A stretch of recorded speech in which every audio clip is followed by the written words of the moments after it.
నమస్తే. శ్రీ గురుభ్యో నమః. శ్రీమాత్రే నమః. ఆదిత్యాయ చ సోమాయ మంగళాయ బుధాయ గురు శుక్ర శనిభ్యే రాహవే కేతవే నమః.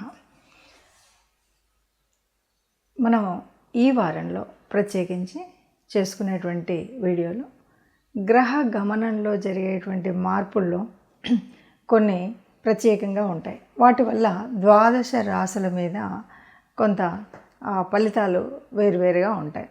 అందులో భాగంగా మరి శని వక్రగతి గురించి చెప్పుకుందాం. శని వక్రగతి త్యాగం చేయబోతున్నాడు. ఇప్పుడు శని గ్రహం గురించి మనకు తెలిసినట్టయితే శని మందగ్రహం, చాలా నెమ్మదిగా ఒక కదలిక ఉంటుంది.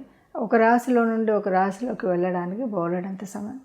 అలాంటిది మరి ఈ శని గ్రహ ఏదైతే ఉందో శనిశ్చరుడు నడిచేటువంటి నడకలో అన్ని గ్రహాలు కూడా చెప్పాలి అంటే ఏ గ్రహం అయినా సరే కదలిక ముందుకు వెళ్తూ ఉంటుంది, అప్పుడప్పుడు వెనక్కి కూడా వస్తుంది. దాన్ని వక్రగతి అంటాం. ఈ వక్రగతిలో కొన్ని రకాలైనటువంటి మార్పులు వస్తాయి. వక్రగతి వల్ల కొన్ని రాశులకు మంచి, కొన్ని రాశులకు చెడు, ఇదంతా మనం చూస్తూ ఉంటాం. అయితే ఎప్పుడైతే మళ్ళీ వక్రగతి త్యాగం ఉంటుందో ఈ త్యాగం చేసినప్పుడు కూడా మళ్ళీ రాశుల మీద ప్రభావం మారుతూ ఉంటుంది.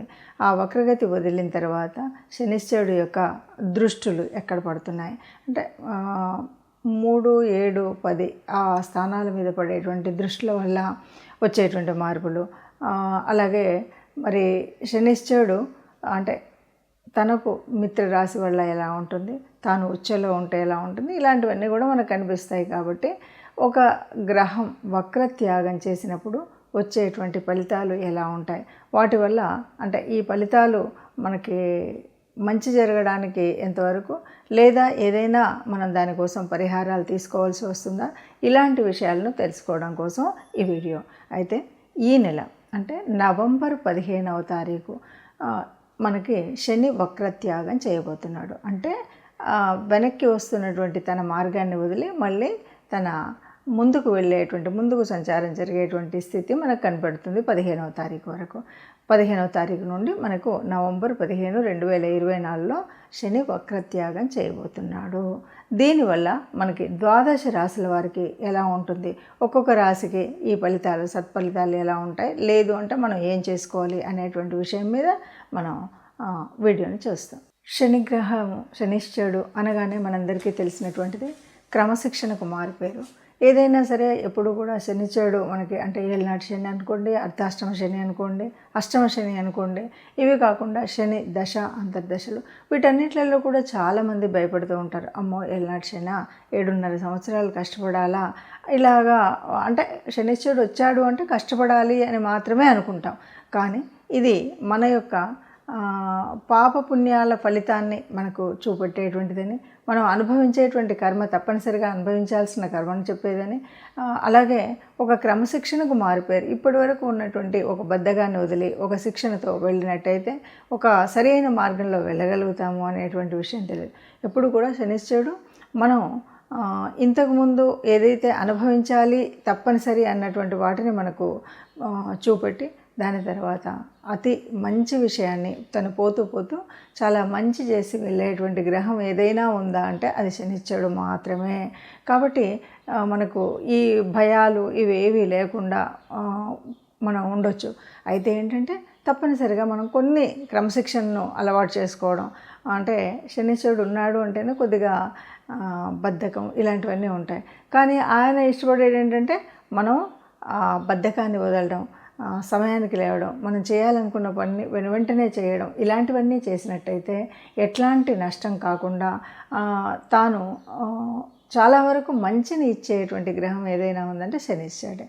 అయినప్పటికీ మనకు చేతనవ్వలేదు, మనం చేయలేదు, ఇవన్నీ వదిలేసాం, మరి ఇప్పుడు ఎట్లాగా అంటే తప్పనిసరిగా కొన్ని పరిహారాలు అయితే మనం చేసుకోవాలి. మనం చివరిలో ఆ పరిహారాలు ఏంటో చూద్దాం. తదుపరి రాశి తులారాశి. తులారాశి వారికి మరి ఈ గ్రహస్థితి వల్ల నవంబర్ 15 నుండి శని గ్రహం వక్రత్యాగం వల్ల మరి ఎలాంటి ఫలితాలు ఉంటాయి అంటే, అసలు శనికి తులారాశి అంటే చక్కగా ఉచ్చస్థానం, చక్కగా అక్కడ ఏ రకమైనటువంటి ఇబ్బందులు లేకుండా కంఫర్ట్గా ఉండగలుగుతుంది శనిగ్రహం. అలాంటి శనిగ్రహానికి మరి శనిగ్రహం వక్రత్యాగం చేసింది అంటే తులారాశి వారికి చాలా శుభం జరుగుతుంది అని చెప్పచ్చు. ఇక ద్వితీయంలో శని యొక్క దృష్టి ఉంది. ద్వితీయంలో శని దృష్టి ఉంది అంటే ద్వితీయం వాక్స్థానం, ద్వితీయం ధనస్థానం, ద్వితీయం కుటుంబ స్థానం. ఈ మూడింటి మీద మనకు ఈ మూడు ఉంటే చాలు. నిజానికి అంటే కుటుంబంలో హాయిగా ఆనందంగా ఉంటే చాలు, ధనం కావలసినటువంటి ఆర్థిక వ్యవస్థ ఉంటే చాలు.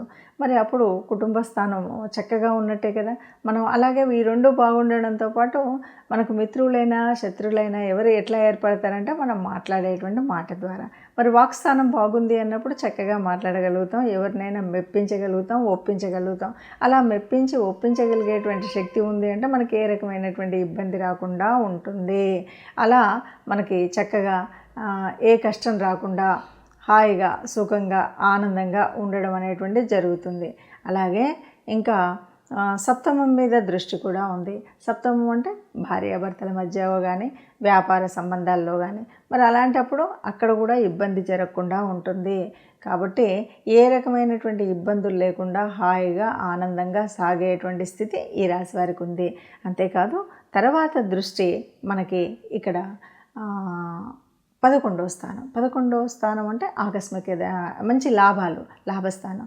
మరి ఈ లాభాలు చేకూరుతాయి. అది వ్యాపార రీత్యనా, ఉద్యోగ రీత్యనా, మన కుటుంబ రీత్యనా ఎలా అన్నది చెప్పకపోయినా మొత్తంగా మాత్రం చక్కటి లాభాలు, మంచి ఒక ఉన్నతమైనటువంటి స్థితికి వెళ్ళేటువంటి పరిస్థితి ఈ రాశి వారికి ఉంది. అయినా మీరు అన్నట్టు మాకైతే అలా జరగలేదని అనేవాళ్ళు అక్కడ ఉంటారు. వారికి ఎందుకు అంటే మనం ఇప్పుడు చెప్పబోయే రెమెడీస్ని చేసుకోండి. మీరు సంకల్ప బలం పెట్టుకొని ఆ పనిని చేయడానికంటే గాలిలో దీపం పెట్టి దేవుడా నీవే అంటే మాత్రం ఏ లాభమూ ఉండదు. మనం చేసేటువంటి ప్రయత్నం మాత్రం తప్పనిసరిగా చేయాలి. మరి ఈ ఫలితాలు ఇలా ఉన్నప్పుడు మనం ఏం చేయాలి? ఇది తప్పనిసరిగా ద్వాదశ రాశుల వాళ్ళు ఆలోచించాలి. ఏ రాశికి ఆ రాశి మనం వాటి గురించి ఆలోచిస్తూ మనం ఎలాంటి పరిహారం చేసుకోవాలి అని. ఇక్కడ బాగా అంటే ఈ మిగతా గ్రహాలకు వీటికి సంబంధం లేకుండా ఒక విషయాన్ని అయితే చెప్పచ్చు.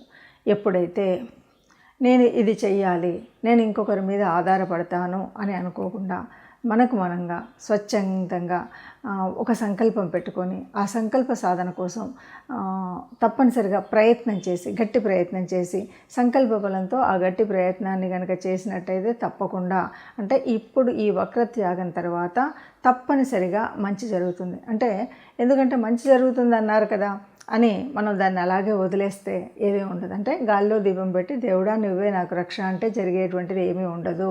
మరి ఎప్పుడు జరుగుతుంది మంచి అంటే ఇప్పుడు నాకు ఉద్యోగం లేదు, పోతూ ఉద్యోగం ఇస్తాడు శనిశ్వరుడు అని అందరూ అన్నారు కాబట్టి ఇంకా నాకు రాలేదు, లేకపోతే నాకు వివాహం కాలేదు. ఇలాంటి ప్రశ్నలు మనకు చాలా ఎదురవుతూ ఉంటాయి. చాలామంది ఆలోచనలు కూడా అలా ఉంటాయి. పోతూ మంచినిస్తాడు అంటే నువ్వు ప్రయత్నం చేయకుండా మంచినివ్వడు. నువ్వు ఉద్యోగం కోసం ఒక అప్లికేషన్ పెట్టడము, ఉద్యోగం కోసం ఒక ప్రయత్నం చేయడం ఇలాంటివి చేస్తే నీకు దానివల్ల లాభం ఈ సమయంలో దొరుకుతుంది. దానికి అనుకూలమైనటువంటి వాతావరణం ఏర్పడుతుంది, అనుకూలమైనటువంటి స్థితి ఏర్పడుతుంది. అప్పుడు ఉద్యోగం వస్తుంది. నేను ఉద్యోగానికి అప్లై చేయలేదు, ఇంట్లో ఉన్నాను, పోతూ నాకు ఉద్యోగం లేదు కాబట్టి ఉద్యోగం వస్తుందని నమ్మకంతో ఉన్నాను అంటే అది తప్పు.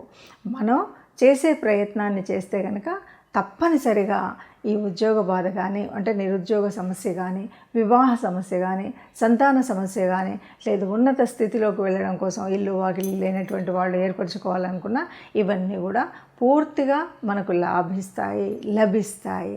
ఎలా అంటే మనం ప్రయత్నం చేయాలి. అంటే ఈ కాలంలో మనం తప్పనిసరిగా నాకు రాదులే, నేను ఇన్ని రోజులు ప్రయత్నం చేసినా రాలేదు కదా అనేటువంటి భావన కాకుండా ఎందుకు రాదు అనేటువంటి భావనతో తప్పనిసరిగా గట్టి సంకల్పంతో ప్రయత్నం చేస్తే అందరికీ మంచి జరుగుతుంది. దీనివల్ల ఎవరికి ఏ రకమైనటువంటి నష్టం రాదు. దేవుడు భగవంతుడు ఆ గ్రహ స్థితిలో మనం ఆలోచించినట్టయితే శనిశ్చరుడు మనకి క్రమశిక్షణను నేర్పి వెళ్తాడు. క్రమశిక్షణలో ఉంటే కష్టాలు తొలగిస్తాడు. ఇది గుర్తుపెట్టుకుంటే చాలండి, మనకు అన్ని పరిహారాలు దొరికినట్టే. ఇక ఇందులో భాగంగా తప్పనిసరిగా శనిశ్చరుడికి శనివారాలు కానీ, లేదు అంటే శనివారం రోజు గోగ్రాసాన్ని అందజేయడం కానీ, అదే కుదరలేదు అంటే ఎవరైనా కార్మికులు ఉంటారు కదా, వాళ్ళకి మీకు తోచినంత ఇవ్వగలిగినంత దానాన్ని కనుక ఇచ్చినట్టయితే, అంటే వాళ్ళకి తినడం కోసం ఆ రోజు కానీ ఏదో వస్త్రదానం కానీ ఇలాంటివి ఏదైనా చేసినట్టయితే అన్నీ మంచి జరుగుతాయి. ముఖ్యంగా గోశాలకు వెళ్ళగలిగితే సంతోషం, వెళ్ళలేనటువంటి వారు కనీసం దేవాలయానికి వెళ్ళిన శివాభిషేకం చేయించుకోవడం అనేటువంటిది ఒక మంచి ఆలోచన.